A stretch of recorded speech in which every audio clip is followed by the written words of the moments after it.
یہ کیفیت جب ایک داعی کی پیدا ہو جاتی ہے تو اس کے نتیجے میں کیا ہوتا ہے؟ اس کے نتیجے میں اسے اطمینان قلبی نصیب ہوتا ہے. اور ایک اور چیز جو سمجھ میں آتی ہے کہ حقیقی رشتہ تو ایمان کا رشتہ ہے. حقیقی ساتھ تو ایمان کا ساتھ ہے، ساتھی ایمان کا ساتھی ہوتا ہے. اسی لیے جو اخوت کی ایک اصطلاح شریعت نے متعین کی ہے یہ معمولی نہیں ہے.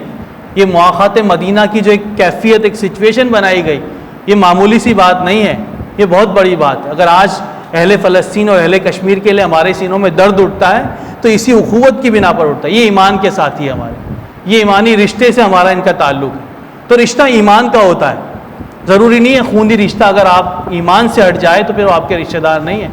یہی جواب اللہ نے حضرت نوح علیہ السلام کو دیا جب ان کا بیٹا جو ہے وہ غرق ہو رہا تھا. یہی لوط علیہ السلام کی بیوی کے معاملے میں ہے، یہی حضرت ابراہیم علیہ السلام کے والد کے معاملے میں. اور ایک واقعہ سیرت کی کتابوں میں ملتا ہے کہ حضرت ابوبکر صدیق رضی اللہ تعالیٰ عنہ بہت عرصے بعد اپنے بیٹے کے ساتھ ایک مکالمہ کر رہے ہیں. ان کا بیٹا عبد الرحمن جو ابتدائی سالوں میں ایمان نہیں لائے تھے، انہوں نے کہا کہ ابا جان غزوہ بدر میں آپ میری تلوار کے نیچے آ گئے تھے، لیکن چونکہ آپ باپ تھے اس لیے میں نے جانے دیا. باپ کی شفقت جو کیا ہوتی ہے تو میں نے آپ کو جانے دیا. ابوبکر صدیق رضی اللہ تعالیٰ عنہ نے فرمایا کہ بیٹے اگر تو میری تلوار کے نیچے آتا خدا کی قسم نہیں چھوڑ دوں، اس لیے کہ اس وقت میرا تیرا کوئی ساتھ نہیں تھا. ساتھ ایمان کا ہوتا ہے، صحبت ایمان کی ہوتی ہے. اور دوسری چیز ہے کہ یہ اسباب کی دنیا ہے. اسباب کی دنیا میں اسباب کو سمیٹنا بھی ہے، اسباب کی تلاش بھی کرنی ہے ان سب کے ساتھ، لیکن اسباب کی دنیا میں اعتقاد رب العالمین پر ہوگا، اسباب پر نہیں ہوگا. بھروسہ اسباب پر نہیں ہوگا، مسبب الاسباب پر ہوگا. اس لیے کہ اسباب کی دنیا میں آگ جلاتی ہیں. ابراہیم علیہ السلام کو نہیں جلایا، یا نار کونی بردًا وسلاما علی ابراہیم، ان کو نہیں جلایا. تو اسباب کی دنیا کا معاملہ اور ہے، لیکن اللہ رب العالمین کے ہاں معاملہ کچھ اور ہے. اور پھر اس دعوت کے میدان میں گھر والوں کو تنہائی میں چھوڑ دیا، اللہ کے حکم پر اپنے بیٹے کو ذبح کرنے کے لیے تیار ہو گئے. تو داعی اپنے رب کے فرمان پر سب کچھ وار دینے کے لیے تیار ہوتا ہے. بے خطر کود پڑا آتش نمرود میں عشق، عقل ہے محو تماشائے لب بام ابھی. حضرت شعیب علیہ السلام کے واقعے کے ذریعے اللہ کے نبی صلی اللہ علیہ وسلم کو تھپکی دی گئی. اور شعیب علیہ السلام کا واقعہ ہم سب جانتے ہیں کہ ان کا بڑا ایک مسئلہ جو تھا وہ ناپ تول کی کمی تھی. اور ناپ تول کی کمی کا مطلب معاش ان کا سب سے بڑا مسئلہ تھا. معاش کی کمی اور اس کو غیر فطری طور پر بڑھانا یہ ان کا مسئلہ تھا. گویا کہ کثرت مال ان کا بڑا مسئلہ تھا. تو داعیان دین کو یہ پیغام دیا کہ ہمیں سمجھنا چاہیے کہ کثرت اہم نہیں ہے بلکہ برکت اہم ہے. کثرت کی مانگ کے بجائے آدمی کو برکت کی مانگ کرنی چاہیے. اور عموماً ایسا ہوتا ہے، عموماً، ورنہ بہت سارے لوگ صاحب ثروت لوگ ہیں لیکن اللہ کے ولی ہیں، اللہ سے قریب تر ہوتے ہیں. آپ کو اندازہ نہیں ہوتا کہ اتنا مالدار آدمی ہونے کے باوجود اس انداز سے لوگوں سے ملتا ہے، اس کے معاملات اتنے شستہ اور صاف ستھرے ہیں. تو لہذا یہ کوئی قاعدہ کلیہ نہیں ہے، بلکہ اکثر اور عموماً ایسا ہوتا ہے کہ جب مال کی کثرت ہوتی ہے تو آدمی خدا خوفی سے بہت دور ہو جاتا ہے. الہاکم التکاثر، تمہیں مال کی کثرت نے جو ہے ہلاکت میں ڈال دیا. لیکن اس کے باوجود آدمی کو برکت کا سوال کرنا چاہیے. برکت کیا ہے؟ کفایت ہے. برکت یہ ہے کہ جو آپ کے پاس ریسورسز ہے وہ آپ کے لیے کافی ہو جائے، یہ برکت ہے ہر حوالے سے، مالی طور پر بھی اور جان اور اولاد کے طور پر بھی، اسباب کے طور پر بھی. تو کفایت کے لیے برکت کا سوال اللہ رب العالمین سے کرنا چاہیے آدمی کو. دیکھیں فرعون کے پاس طاقت تھی، جادوگروں کی کثرت تھی، سلطنت کی پوری قوت تھی، سامنے موسیٰ علیہ السلام تنے تنہا ہے، ان کے پاس ایک چھوٹی سی لاٹھی ہے. یہ ہے کثرت اور برکت کا فرق. اس کثرت کو اللہ رب العالمین نے دریا میں غرق کر دیا اور برکت کو بام عروج پر پہنچا دیا. یہ ہے کثرت اور برکت کا فرق. 1000 کے مقابلے میں 313 کامیاب ہو جاتے ہیں. یہ ہے کثرت اور برکت کا فرق. تو لہذا اللہ رب العالمین سے ہمیشہ انسان کو برکت مانگنی چاہیے. اور برکت کا تعلق فطرت سے ہے. جب آدمی نیچرل لائف گزارتا ہے، فطرت کے ساتھ زندگی گزارتا ہے تو اللہ رب العالمین برکتیں عطا فرماتے ہیں. جب غیر فطری زندگی گزاریں گے تو برکتوں سے محروم ہو جائیں گے ہر حوالے سے. ٹھیک ہے، اب اس میں سائنس کو بھی لے کر آ سکتے ہیں. سائنس کیا کہتی ہے؟ اٹھنے جاگنے سے لے کر کھانے پینے تک، معاملات تک، رہن سہن تک، پہناوے تک، ہر حوالے سے آپ فطرت کے مطابق چلیں گے اللہ رب العالمین آپ کو برکتیں نازل فرمائیں. اور اگر غیر فطری زندگی گزاریں گے تو غیر فطری زندگی میں برکتیں نہیں ہوں گی. برکتوں سے خالی ہوگی، پریشانی ہوگی، بظاہر مال کی کثرت ہوگی لیکن فکر مندی ہوگی، ہر حوالے سے آپ کو بے چینی ہوگی۔ لہذا فطرت کیا ہے؟ اللہ رب العالمین کے پیارے نبی صلی اللہ علیہ وسلم کے جو اخلاق ہیں وہ فطرت ہے۔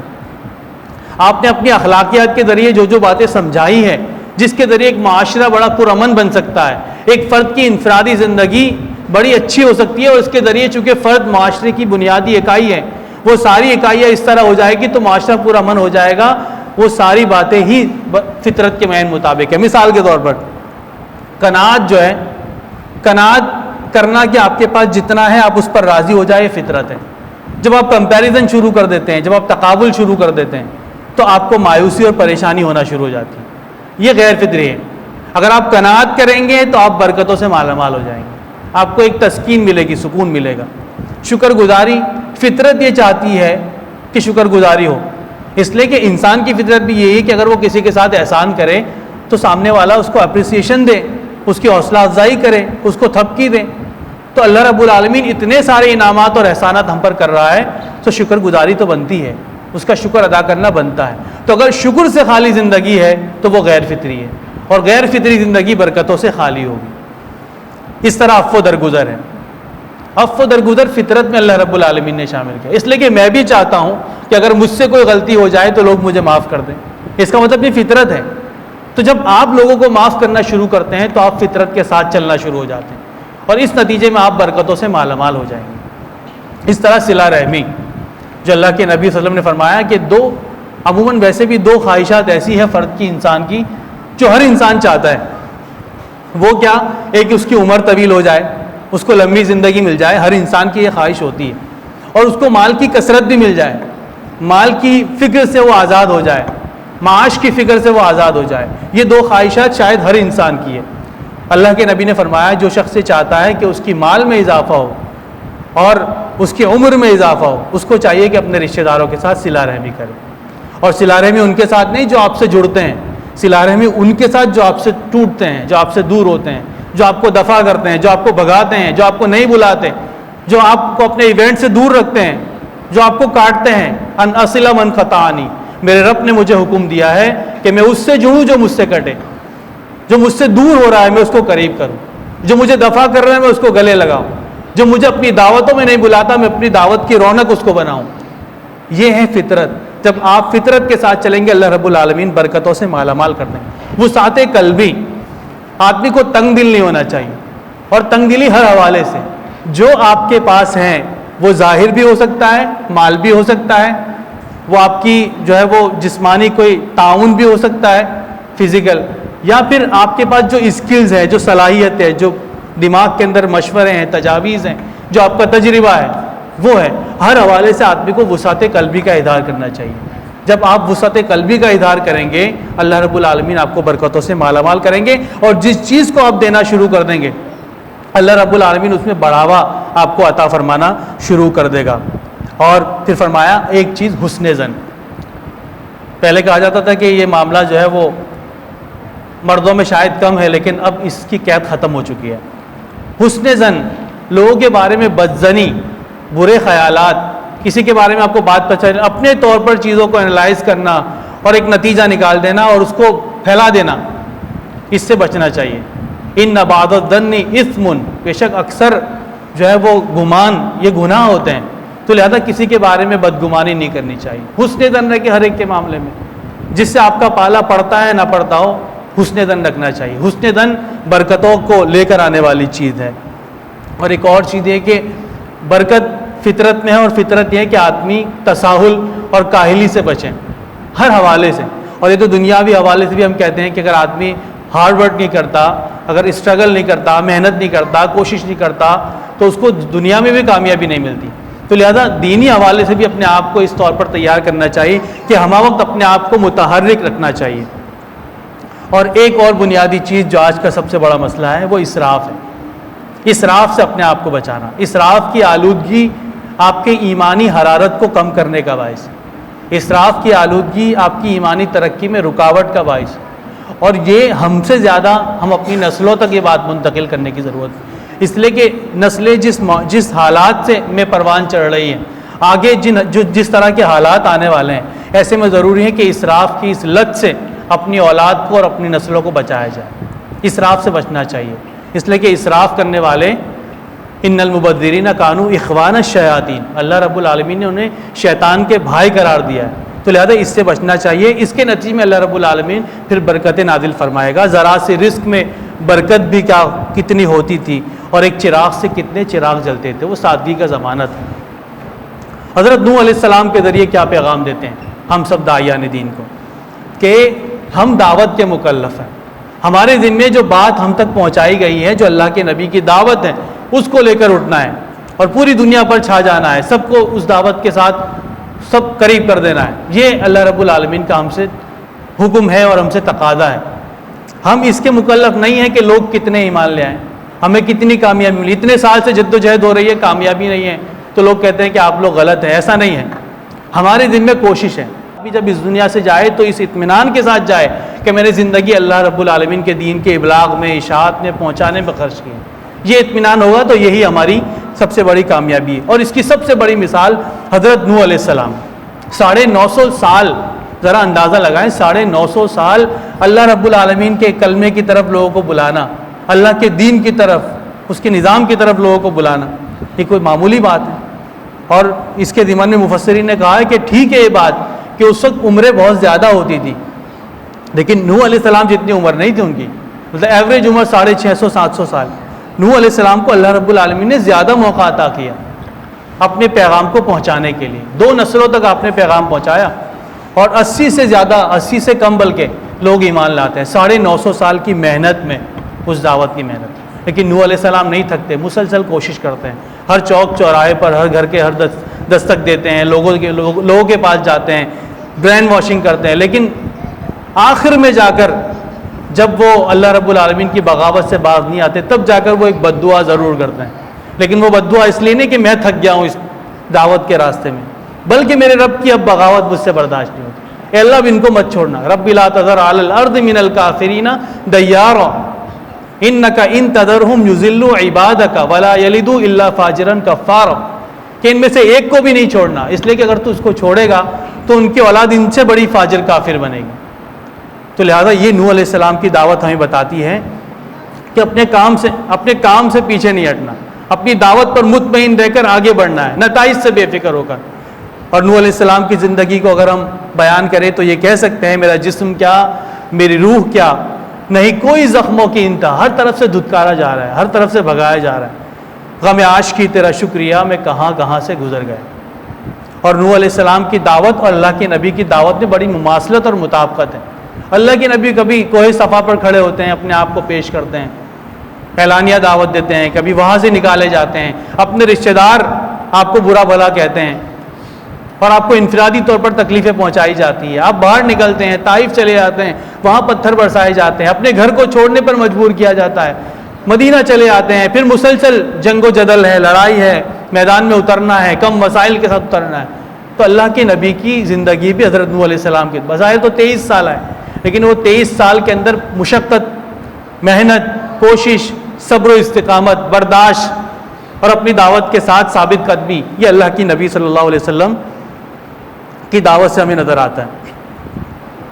اور یہ جو بات ہے کہ نوح علیہ السلام نے جو بد دعا کی، تو یاد رکھنا چاہیے کہ ویسے تو بد دعا ٹھیک نہیں ہے، لیکن جو کفار ہیں، کفار کی ہدایت کی دعا یا پھر ان کے لیے ہدایت کی کوشش اور مسلسل کوشش کے بعد بھی اگر وہ ایمان نہ لائے بلکہ اسلام کو تکلیفیں پہنچانے، اسلام کو بدنام کرنے، اسلام کو مٹانے کی کوشش کریں، تو ان کی نہ صرف ان کے لیے بد دعا بلکہ ان کے خلاف کھڑے ہونا، تلوار اٹھانا، یہ سارے معاملات شریعت نے ہمارے لیے رکھے ہیں.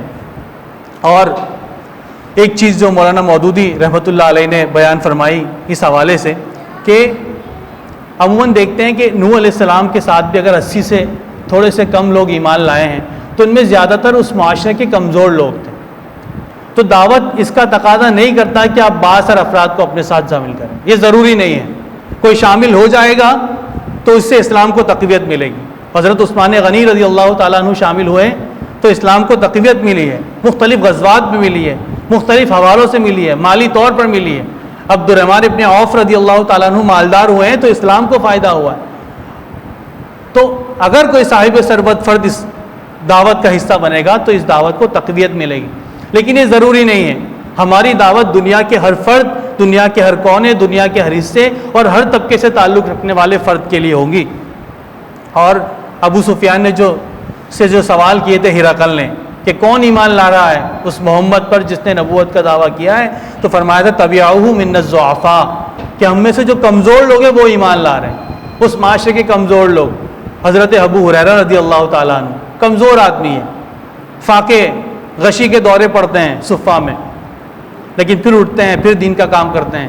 آج جب دین کی بات ہوتی ہے، احادیث رسول کی بات ہوتی ہے، اللہ کے نبی کی احادیث، اقوال اور ان کی تقریروں کی بات ہوتی ہے، تو ابو ہریرہ رضی اللہ تعالیٰ عنہ کا نام ہم پڑھتے ہیں، سنتے ہیں، جانتے ہیں. یہ وہ کامیابی ان کو ملی.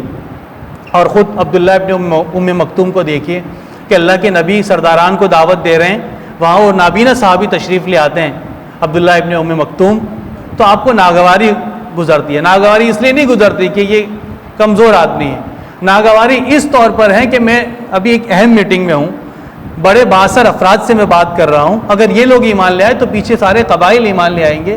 اس کیفیت میں آنا مناسب نہیں ہے. اللہ رب العالمین نے سورہ عبس کا نزول فرمایا، عبس وتولی ان جاءہ الاعمی، کہ آپ کے پاس ایک نابینا شخص آیا، آپ نے ناگواری کا اظہار کیا.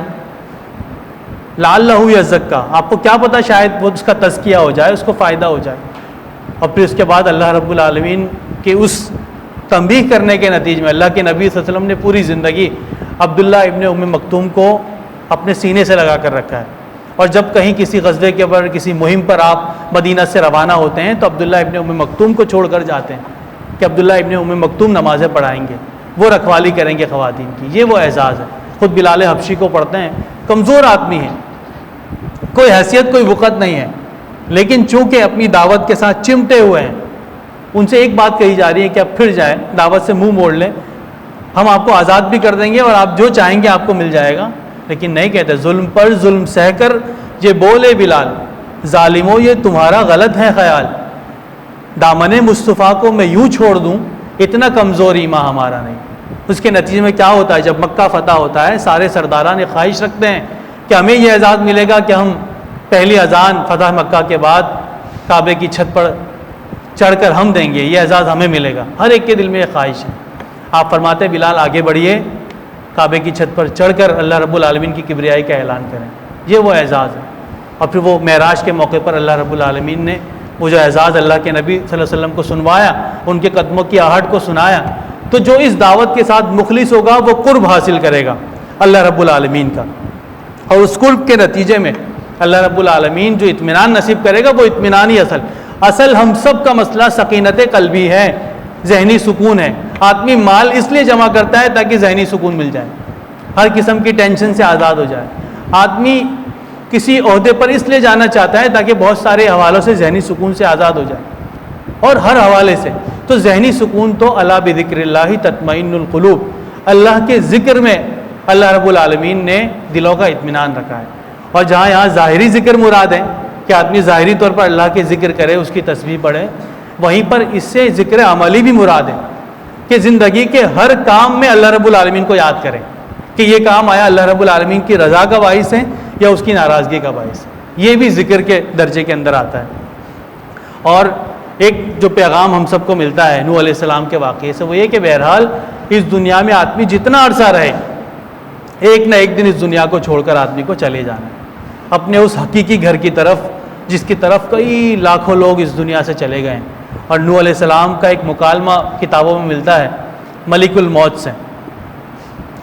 ملک الموت نے آپ سے پوچھا جب آپ کی روح قبض کے لیے وہ آئے کہ دنیا کو آپ نے کیسا پایا ہے؟ تو نوح علیہ السلام نے جواب دیا کہ ایک مکان سے آدمی داخل ہوتا ہے، ایک مکان کے دو دروازے ہو، ایک دروازے سے وہ داخل ہو اور دوسرے دروازے سے نکل جائے، یہی دنیا ہے اور یہی زندگی. تو ایک طویل عمر گزارنے کے بعد بھی یہ کیفیت ہے. اور جو کہا ہے کہ عشیۃ او ضحاہا، کہ انسان کو ایسا لگے گا کہ ایک شام ایک صبح گزار کر اس دنیا میں آیا ہے.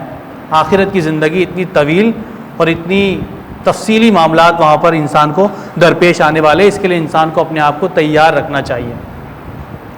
اور ایک اور چیز حدیث کی کتاب میں ملتی ہے، اللہ کے نبی فرماتے ہیں، بخاری شریف کی روایت ہے کہ قیامت کے دن نوح علیہ السلام کو ان کی قوم نے نہ صرف دنیا میں پریشان کیا بلکہ قیامت کے دن بھی جب گواہی لی جائے گی ہر نبی کی امت سے اس کے نبی کے بارے میں، تو نوح علیہ السلام سے بھی اللہ رب العالمین ان کو بلائیں گے، ان کی قوم سے گواہی دیں گے کہ انہوں نے میرا پیغام پہنچایا تھا۔ قوم اتنی ضدی اور اتنی بد سلیقہ اور بد تہذیب کہ وہاں پر بھی انکار کریں گے کہ انہوں نے نہیں پہنچایا۔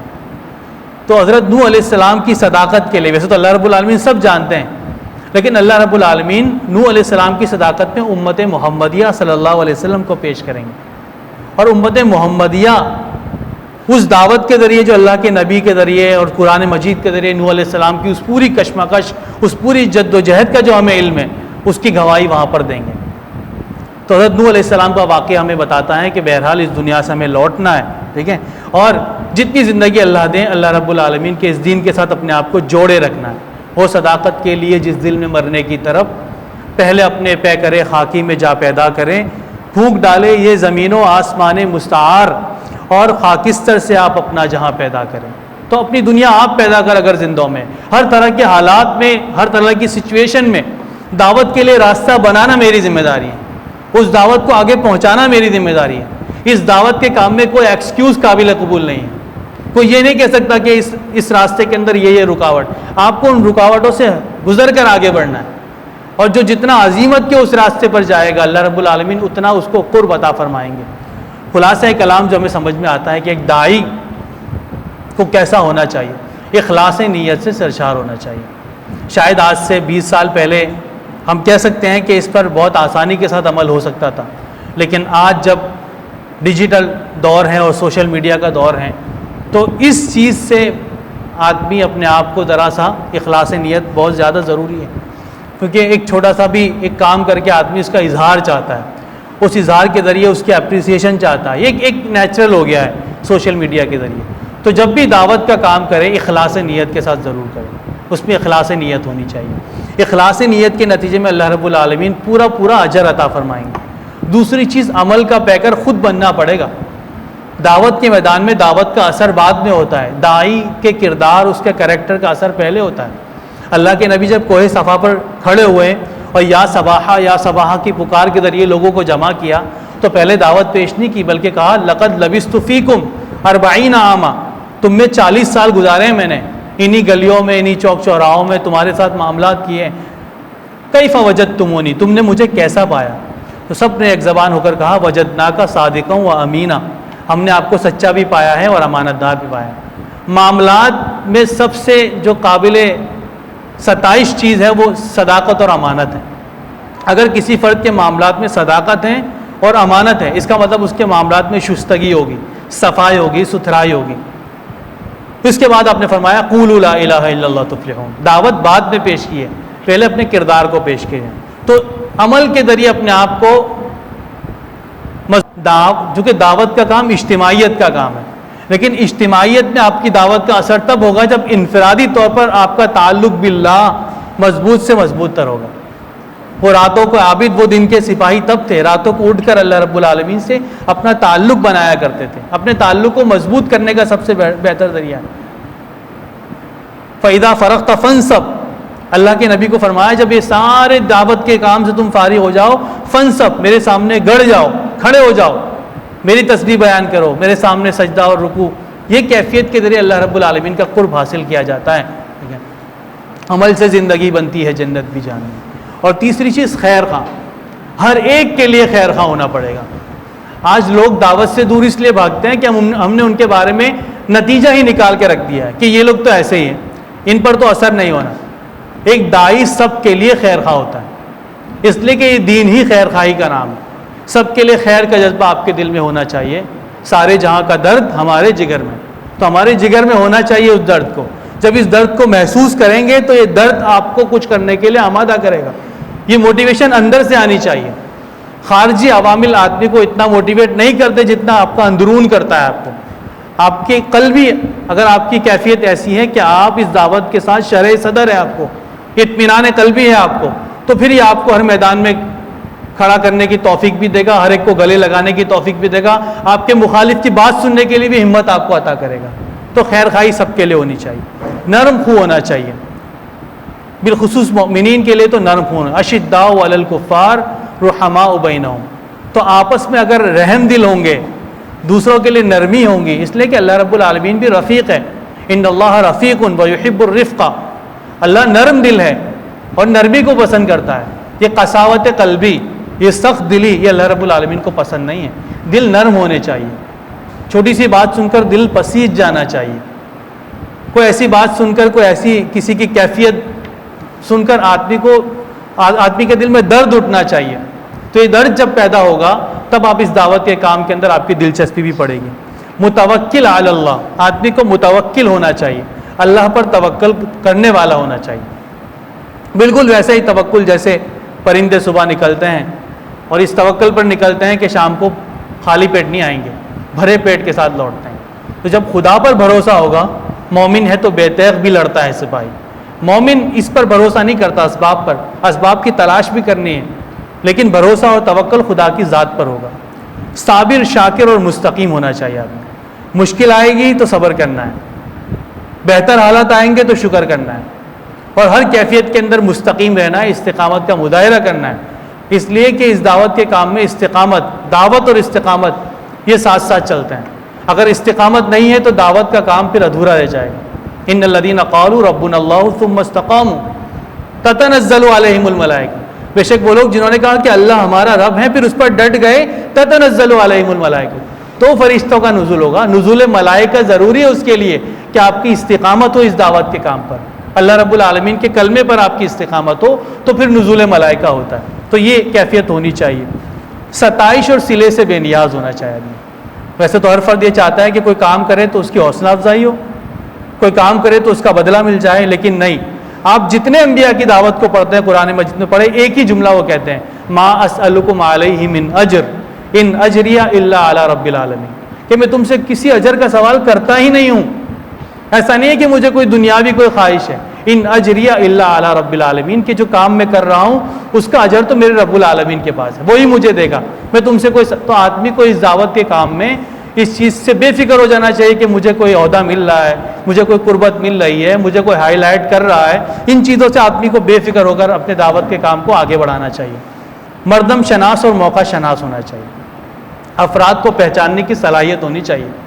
اس لیے کہ آدمی آدمی بناتے ہیں، جو اکبر الہ آبادی نے کہا کہ کورس تو لفظ ہی سکھاتے ہیں، آدمی آدمی بناتے ہیں. تو اگر آدمی کے اندر مردم شناسی ہوگی، افراد کو پہچاننے کی صلاحیت ہوگی، تو وہ اس کو غنیمت جانے گا، پھر موقع کی تلاش میں رہے گا. جب موقع ہاتھ آئے گا تو اپنی دعوت پہنچا دے گا، اپنے گرد جمع کر لے گا، اپنے ساتھ چلانے پر آمادہ کر لے گا. تالیف قلبی اور حوصلہ افزائی بھی ہونی چاہیے. جو اس دعوت کے کام میں آپ کے ساتھ جڑ رہے ہیں، آپ کے ماتحت لوگ، ان کی تالیف قلبی ضروری ہے، ان کی حوصلہ افزائی ضروری ہے، ان کے معاملات کی دیکھ بھال کرنا ضروری ہے، ان کے مسائل کا اندازہ لگانا ضروری ہے، ان کو دور کرنے کے لیے کوشش کرنا ضروری ہے. ان سب چیزوں کے ساتھ ایک دائی اپنے ساتھ لوگوں کو لے کر چلتا ہے. اور آخری بات یہ کہ بادل بنے نہ کہ کنواں. اس کا مطلب کیا ہے؟ اس کا مطلب یہ کہ کنویں کے پاس آدمی کو خود اپنی ضرورت پورا کرنے کے لیے جانا پڑتا ہے، جبکہ بادل خود اس زمین کو تلاش کرتا ہے اور اللہ کے حکم سے جہاں ضرورت ہوتی ہے وہاں پر برسنے کی کوشش کرتا ہے. تو دائی بادل بننا چاہیے اس کو، اور ہر جگہ پر اس کو خود جانا چاہیے، لوگوں کے پاس خود جانا چاہیے. لوگ آپ کی بات سننے کے لیے نہیں آئیں گے، ٹھیک ہے؟ لہذا اس چیز کو اپنے ذہن میں رکھنا چاہیے. اور آخری بات کر کے اپنی بات ختم کروں گا. مولانا محمد علی جوہر، تحریک خلافت کے رہنما، جب ان کو جیل میں ڈالا گیا تو قید خانے میں کچھ عرصے بعد ان کی ایک صاحبزادی کا انتقال ہو گیا. تو انہیں کہا گیا کہ آپ آ جائیں اور ان کا جنازہ پڑھ لیں. تو جنازہ پڑھا گیا، وہ گئے، جنازہ پڑھا، پھر ان کو قید خانے میں ڈال دی. کچھ عرصے بعد ان کی دوسری صاحبزادی کا بھی انتقال ہو گیا، اور اس بار ان کو اجازت بھی نہ ملی کہ آپ جنازہ پڑھیں گے، وہیں رکھا گیا. یہ جبر کہ اپنی صاحبزادی کے آخری دیدار کو آدمی ترس جائے، اس سے بڑی تو شاید تکلیف کوئی نہیں ہوگی. تو اس موقع پر انہوں نے وہاں قید خانے میں ایک نظم لکھی جس کے چند اشعار یہ ہیں. اور یہ اشعار نہیں ہے بلکہ یہ موٹیویشن ہے، یہ تحرک ہے، یہ ہمیں آگے بڑھانے کا حوصلہ دیتا ہے، اس منزل کی جانب پیش قدمی کرنے کے لیے تھپکی دیتا ہے، یہ آگے بڑھاتا ہے. اور اس طرح کی بے شمار چیزیں ہیں، واقعات بھی، کوٹیشنز بھی، جو ہمیں اس راستے پر دھکے مار کے آگے بڑھاتی ہے، اس صراط مستقیم پر، اس رائٹ پاتھ کے پر. کیا فرماتے ہیں؟ تم یوں ہی سمجھنا کہ فنا میرے لیے ہے، پر غیب سے سامان بقا میرے لیے، میں مر رہا ہوں، میں جا رہا ہوں، تو یہ فنا ہے، تمہاری نظر میں فنا ہے، لیکن حقیقت میں جو آخرت کی زندگی ہے، جو ہمیشہ باقی رہنے والی ہے، وہاں کی بقا کی وہ دولت مجھے نصیب ہونے والی ہے۔ تم یوں ہی سمجھنا کہ فنا میرے لیے ہے، پر غیب سے سامان بقا میرے لیے ہے۔ پیغام ملا تھا جو حسین ابن علی کو، خوش ہوں وہی پیغام قضا میرے لیے ہے۔ میں کھو کے تیری راہ میں سب دولت دنیا، سمجھا کہ کچھ اس سے بھی سوا میرے لیے ہے۔ تو خدا کی راہ میں اپنا سب کچھ لٹانے میں جو مزہ آتا ہے ایک داعی کو، وہ چاشنی، وہ لذت، وہ مٹھاس وہی محسوس کر سکتا ہے کہ جب وہ ساری دنیاوی غرضوں سے پاک ہوگا۔ اس لیے کہ ایمان ایسی چیز ہے، ایمانی ترقی، ایمانی معیار ایسی چیز ہے کہ یہ آلودگی کے ساتھ جمع نہیں ہو سکتی۔ آپ کو اپنے ذہن کو، اپنی فکر کو، اپنے قول و عمل کو طاہر کرنا پڑے گا، پاکیزہ کرنا پڑے گا۔ اس پاکیزگی کے ساتھ اللہ رب العالمین آپ کو بہت ساری چیزیں الہام بھی فرماتے ہیں۔ تو آلودگی کے ساتھ یہ ساری چیزیں، دعوت کا کام نہیں ہو سکتا۔ توحید تو یہ ہے کہ خدا حشر میں کہہ دے یہ بندہ دو عالم سے خفا میرے لیے ہے۔ کیا ڈر ہے ہو جو ساری خدائی بھی مخالف، کافی ہے اگر ایک خدا میرے لیے ہے۔ تو مولانا محمد علی جوہر کی یہ شاعری، یہ کلام، یہ ہمیں ہمت دیتا ہے۔ اور ان سارے واقعات انبیاء کے ذریعے جو حوصلہ اللہ کے نبی کو دیا گیا ابتدائی زمانے میں، اس حوصلے کے ذریعے اللہ کے نبی، ویسے تو اللہ کے نبی ساری چیزوں کو سمجھتے ہیں، لیکن اس کے باوجود بھی ایک فطرت انسانی کے ذریعے کو پورا کرنے کے لیے اللہ رب العالمین نے معاملہ کیا۔ تو اللہ رب العالمین سے دعا ہے کہ اللہ رب العالمین سب سے پہلے ہمیں اس دعوت کے کام، اس لیے کہ دعوت کا کام ہر مومن کا کام ہے، یہ کسی جماعت کے ذمے نہیں ہے، یہ کسی طبقے کے ذمے نہیں ہے، کسی مخصوص افراد، کوئی اسپیشل لوگوں کے لیے نہیں ہے، یہ سب کے لیے، سب کی ذمہ داری ہے۔ سب کو شہادت حق کا اس یہ فریضہ سر انجام دینا ہے۔ اگر میں نہیں دے رہا اپنی کم علمی کی بنیاد پر، اپنی دلچسپی کے نہ ہونے کی بنیاد پر، تو مجھ سے پوچھ گچھ ہوگی۔ لہٰذا اس دعوت کے ساتھ اپنے آپ کو جوڑنا ہے، انفرادی اصلاح کرنی ہے۔ اس لیے کہ ایک داعی انفرادی طور پر جتنا پاکیزہ ہوگا، جتنا اس کا تعلق باللہ مضبوط ہوگا، اس کی دعوت پہ اتنا اثر ہوگا۔ وہ اجتماعیت پہ جب اترے گا تو اس اجتماعیت کو اتنا پر اثر بنا دے گا۔ تو انفرادی طور پر بھی اور اجتماعی طور پر بھی اپنے آپ کو اس دعوت کے کام کے ساتھ جوڑے رکھنا ہے۔ اس لیے کہ اگر لوگ نہیں سنیں گے تو ایک فائدہ ضرور ہوگا کہ آپ اللہ رب العالمین کے اس مشن کے ساتھ وابستہ رہیں گے۔ آپ مطمئن رہیں گے جب اس دنیا سے جائیں گے کہ میں یہ کام کر کے جا رہا ہوں کہ میں اپنے رب کو راضی کر کے جا رہا ہوں۔ اور وہ جو نفس مطمئنہ ہے کہ یا ایتھا النفس المطمئنہ ارجعی الی ربک راضیۃ مرضیہ، نفس بھی راضی ہے، خدا بھی راضی ہے۔ فادخلی فی عبادی وادخلی جنتی، داخل ہو جاؤ میرے بندوں میں، مقرب بندوں میں، اور داخل ہو جاؤ میری جنتوں میں۔ اللہ رب العالمین ہمیں اس کا مستحق بنائے۔ جو کچھ کہا ہے، جو کچھ سنا ہے، اللہ رب العالمین جو کمی کوتاہی اس میں ہوئی ہے، اللہ رب العالمین معاف فرمائے۔ سب سے پہلے مجھے عمل کرنے کی توفیق عطا فرمائے، ہم سب کو اس کی توفیق عطا فرمائے، اور اس طرح کی محافل منعقد کرنے والے منتظمین اور ادارے کے افراد کو جو یہ درد رکھتے ہیں تبھی انہوں نے سارا انتظام کیا ہے، اللہ رب العالمین اس کی پوری جزا اور پورا اجر ان کو نصیب فرمائے، اور اس کے اثرات ہمارے اس معاشرے کے اندر بھی اللہ رب العالمین لاگو فرمائے، اس کو ظاہر فرمائے۔ وما توفیقی الا باللہ، وآخر دعوانا ان الحمد للہ رب العالمین۔